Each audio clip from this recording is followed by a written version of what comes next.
Penyidik Barreskrim Polri diam-diam sudah memeriksa istri Irjen Verdi Sambo, Putri Chandrawati, sebanyak 3 kali sejak beberapa pekan lalu. Terakhir pemeriksaan terhadap Putri dilakukan penyidik Barreskrim Polri pada Kamis 18 Agustus kemarin. Irwasum Mabes Polri Komjen Agung Marioto menjelaskan karena dalam keadaan kurang sehat, maka pemeriksaan terhadap Putri ditunda selama 7 hari.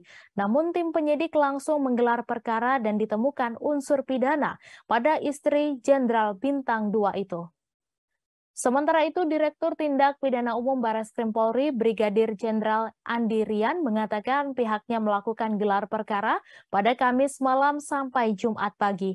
Pihaknya melihat aktivitas Putri saat berada di rumah pribadinya, Saguling, Duren 3, sampai ke rumah dinas yang jaraknya tak jauh.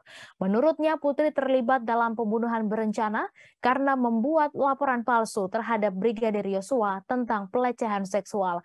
Kemudian dalam perkara ini, Putri dinyatakan mengetahui pembunuhan itu, tapi tidak melaporkan ke polisi. Sebelumnya, Barreskrim Polri sore ini mengirim berkas perkara 4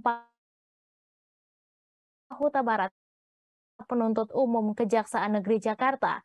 Irwasum Mabes Polri Komjen Agung Marioto mengatakan penyidik sedang menyelesaikan berkas perkara agar sore ini bisa dikirim.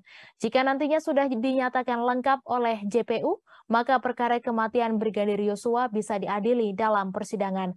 Namun demikian, ia tidak mengetahui apakah berkas perkaranya langsung P21 yaitu dinyatakan lengkap atau P19 dikembalikan ke penyidik.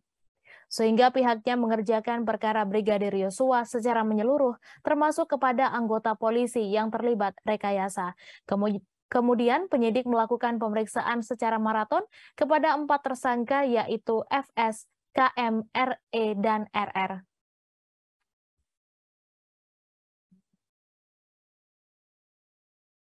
Terima kasih sudah nonton.